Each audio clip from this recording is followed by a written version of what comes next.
नमस्कार मित्रांनो, स्वागत आहे तुमचं MPWGK चॅनलमध्ये। तर आज आपण 25 जून 2024च्या चालू घडामोडी पाहणार आहोत।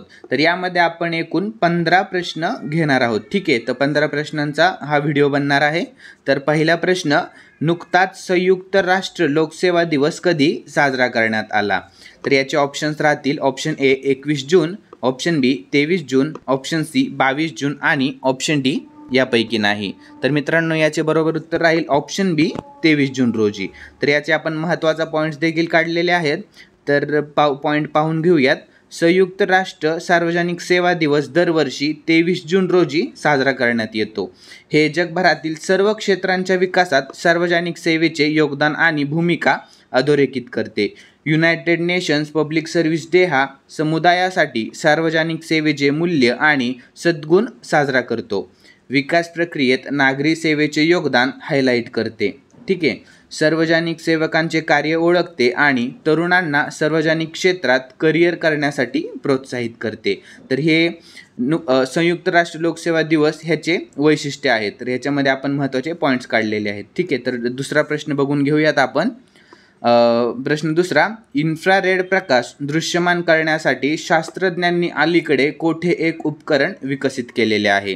तर याचे ऑप्शन्स राहतील मित्रांनो, option A IIT Mumbai, option B IISc Bengaluru, option C IIT Kanpur आणि ऑप्शन डी यापैकी नाही। तर याची ऑप्शन बी हे योग्य उत्तर राहील, ऑप्शन बी IISc बेंगळुरू। ठीक आहे, तर प्रश्न तिसरा, कोणते राज्य सरकार नुकतेच भरती परीक्षा आयोजित करण्यासाठी नवीन धोरण आणणार आहे? कोणते राज्य सरकार नुकतेच भरती परीक्षा आयोजित करण्यासाठी नवीन धोरण आणणार आहे? ऑप्शन ए राहील राजस्थान, ऑप्शन बी राहील मध्य प्रदेश, ऑप्शन सी राहील उत्तर प्रदेश आणि ऑप्शन डी राहील यापैकी नाही। तर याचे योग्य उत्तर राहील मित्रांनो ऑप्शन सी उत्तर प्रदेश सरकार। ठीक आहे, हा प्रश्न महत्त्वाचा आहे, हा प्रश्न लक्षात ठेवा। ठीक आहे, तर याचे आपण महत्त्वाचे मुद्दे देखील काढलेले आहेत। उत्तर प्रदेशातील ई रिक्षा चालक आरतीला UKच्या महिला सक्षमीकरण पुरस्काराने सन्मानित करण्यात आले आहे। तर पुढील पॉईंट बघून घेऊयात। मथुरेच्या प्रसिद्ध सांझी कलाकुसरीला GI टॅग मिळालेला आहे। तिसरा पॉईंट आहे, कुशीनगर येथे महात्मा बौद्ध कृषी आणि तंत्रज्ञान विद्यापीठाची पायाभरणी करण्यात आलेली आहे। चौथा पॉईंट, मुख्यमंत्री कन्या सुमंगला योजनेचे अनुदान 15,000 रुपयांवरून 25,000 रुपये करण्यात येईल। ठीक आहे, हे लक्षात ठेवा पॉईंट मित्रांनो। तर पुढील प्रश्न घेऊयात, प्रश्न चौथा, अलीकडेच भारती एक्साचे नवीन अध्यक्ष म्हणून कोणाची नियुक्ती करण्यात आलेली आहे? तर याच्यामध्ये ऑप्शन्स बघूयात आपण। पियुष मित्तल, ऑप्शन बी अखिल गुप्ता, ऑप्शन सी चिराग श्रीवास्तव आणि ऑप्शन डी यापैकी नाही। तर याचे योग्य उत्तर राहील मित्रांनो ऑप्शन बी अखिल गुप्ता। ठीक आहे, तर पुढील प्रश्न पाचवा, अलीकडे आंतरराष्ट्रीय अलगाव दरम्यान पुनीत यांनी कोणत्या देशाशी संबंध मजबूत केले आहेत? अलीकडे आंतरराष्ट्रीय अलगाव दरम्यान पुनीत यांनी कोणत्या देशाशी संबंध मजबूत केलेले आहेत? तर याचे ऑप्शन्स राहतील ऑप्शन ए मलेशिया, ऑप्शन बी उत्तर कोरिया, ऑप्शन सी व्हिएतनाम आणि ऑप्शन डी यापैकी नाही। तर याचे योग्य उत्तर राहील मित्रांनो ऑप्शन सी व्हिएतनाम। ठीक आहे, लक्षात ठेवा। पुढील प्रश्न सहावा, नुकतीच या T20 विश्वचषकाशी पहिली हॅट्रिक कोणी केलेली आहे? T20 विश्वचषकाची पहिली हॅट्रिक कोणी केलेली आहे? Option A Josh Thode, option B Karthik Meiyappan, option C Pat Cummins आणि ऑप्शन डी यापैकी नाही। तर याचे योग्य उत्तर राहील मित्रांनो ऑप्शन सी पैट कमिन्स। ठीक आहे, तर पुढील प्रश्न बघून घेऊयात आपण। प्रश्न सातवा, अलीकडेच कोणत्या बँकेला APY म्हणजे काय? अटल पेन्शन योजना। ठीक आहे, एवढं लक्षात ठेवा, APY म्हणजे अटल पेन्शन योजना। अलीकडेच कोणत्या बँकेला APY अंमलबजावणीसाठी राष्ट्रीय पुरस्कार मिळालेला आहे? तर याचे ऑप्शन्स बघून घेऊयात आपण। Axis bank, option B Karnataka Vikas Gramin bank, option C federal bank आणि ऑप्शन डी यापैकी नाही। तर याचे योग्य उत्तर राहील मित्रांनो option B Karnataka Vikas Gramin bank.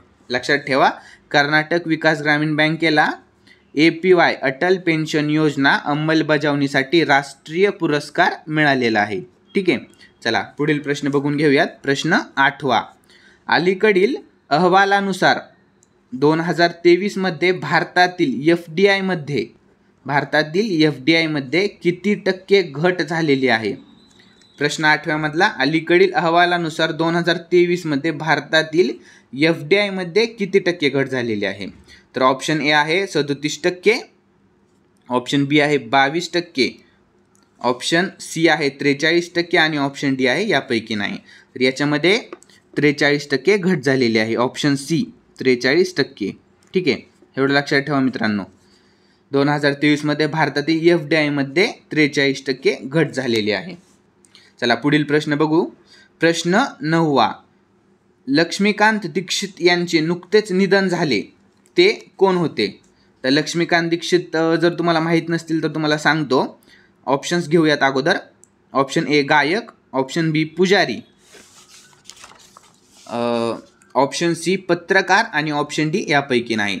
तर मित्रांनो, लक्ष्मीकांत दीक्षित हे राम मंदिर प्राणप्रतिष्ठा कार्यक्रमाचे मुख्य पुजारी होते. आता राम मंदिर प्राणप्रतिष्ठा कार्यक्रम जो झाला त्याच्यामध्ये मुख्य पुजारी म्हणून ह्यांची कामगिरी होती. ठीक आहे, एवढं लक्षात ठेवा मित्रांनो. राम मंदिर प्राणप्रतिष्ठा कार्यक्रमाचे मुख्य पुजारी कोण होते? तर लक्ष्मीकांत दीक्षित हे. प्रश्न 10वा. एक मिनिट. प्रश्न 10वा. अलीकडेच BEL म्हणजे काय? भारत इलेक्ट्रॉनिक्स लिमिटेड चे अध्यक्ष आणि व्यवस्थापकीय संचालक म्हणून कोणाची नियुक्ती करण्यात आली? भारत इलेक्ट्रॉनिक्स लिमिटेडचे अध्यक्ष आणि व्यवस्थापकीय संचालक म्हणून कोणाची नियुक्ती करण्यात आली? तर ऑप्शन ए आहे प्रदीप कुमार, ऑप्शन बी आहे अनुराग बत्रा, ऑप्शन सी आहे मनोज जैन आणि ऑप्शन डी आहे यापैकी नाही. तर यामध्ये मनोज जैन, ऑप्शन सी योग्य उत्तर आहे. मनोज जैन यांची अध्यक्ष आणि व्यवस्थापकीय संचालक म्हणून नियुक्ती करण्यात आलेली आहे. ठीक आहे, लक्षात ठेवा मित्रांनो. तर यामध्ये आपण महत्त्वाचे पॉईंट्स देखील काढलेले आहेत. तर पॉईंट्स पाहून घेऊयात. सुधाकरराव पापा यांची BSNL मध्ये संचालक एंटरप्राइज नियुक्ती करण्यात आली आहे. ठीक आहे, लक्षात ठेवा.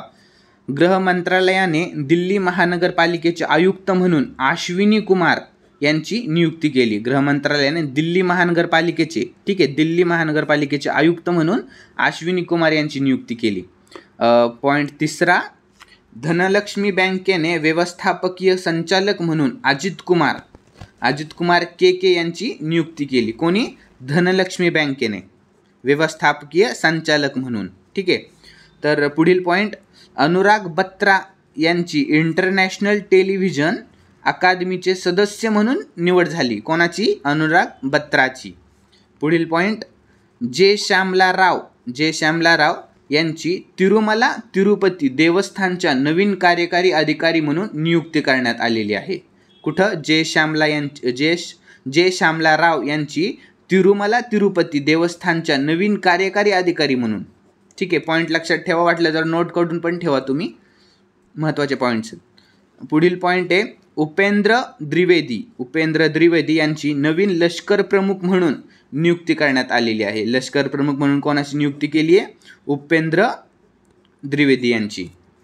पुढील पॉईंट आहे, इंद्रपाल सिंग बिंद्रा यांची CCIचे सचिव इंद्रपाल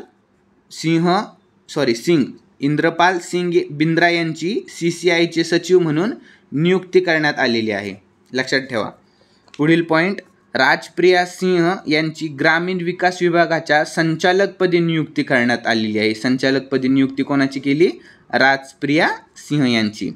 शेवटचा पॉईंट राहील, राकेश रंजन यांची कर्मचारी निवड आयोगाच्या अध्यक्षपदी नियुक्ती करण्यात आलेली आहे. तर मित्रांनो, प्रश्न 10व्यामध्ये आपण काय बघितलं? BEL भारत इलेक्ट्रॉनिक्स लिमिटेडचे अध्यक्ष आणि व्यवस्थापकीय संचालक म्हणून कोणाची नियुक्ती केली. तर या गोष्टीवर आपण या प्रश्नावर आपण एवढे महत्त्वाचे पॉईंट्स काढलेले आहेत. तर एवढे महत्त्वाचे पॉईंट्स पण तुम्ही लक्षात ठेवायचा प्रयत्न करा. ठीक आहे.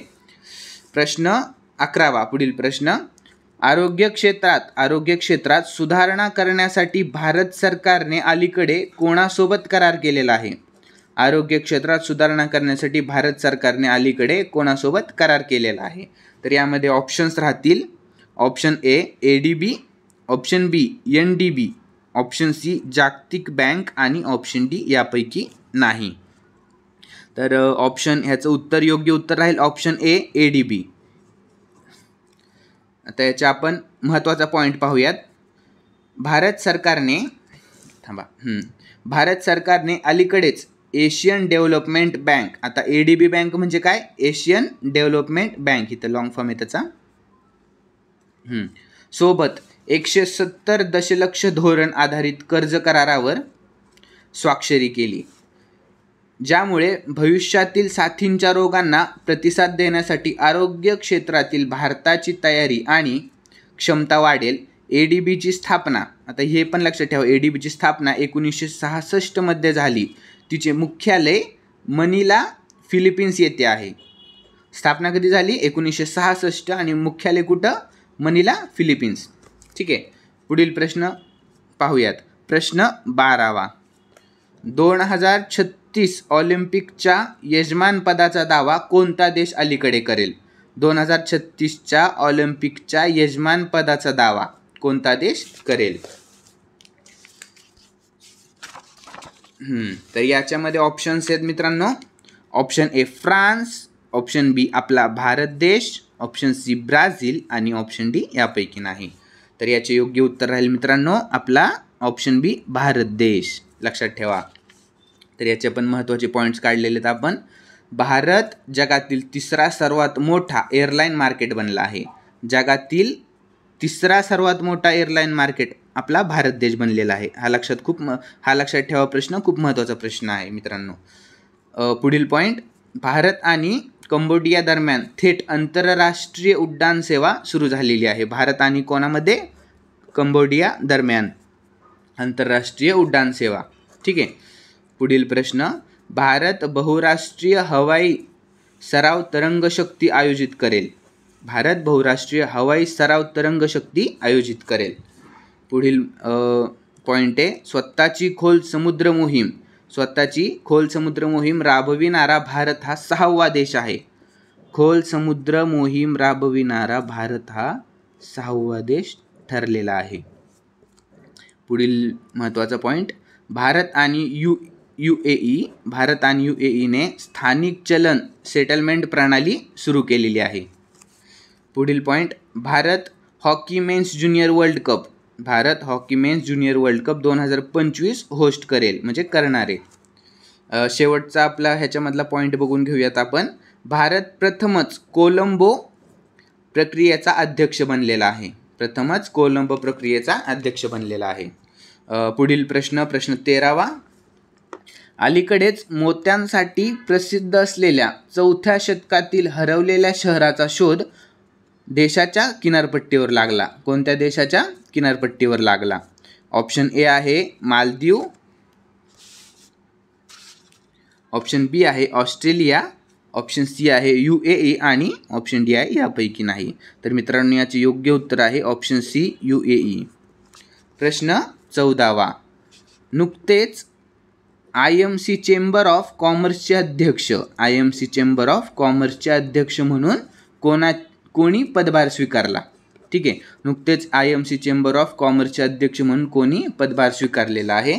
तर याचे ऑप्शन्स राहतील मित्रांनो. Option A S Tripathi, option B Vinod Ganatra, option C Sanjay Marewala आणि ऑप्शन डी यापैकी काहीही नाही. तर याचे योग्य उत्तर राहील मित्रांनो ऑप्शन सी संजय मारेवाला. लक्षात ठेवा. शेवटचा प्रश्न 15वा. अलीकडेच MSDE म्हणजे काय? कौशल्य विकास उद्योजकता मंत्रालयाला काय म्हणतात? MSDE. अलीकडेच MSDEने कृषी कौशल्यांना चालना देण्यासाठी कोणत्या देशांसोबत भागीदारी केलेली आहे?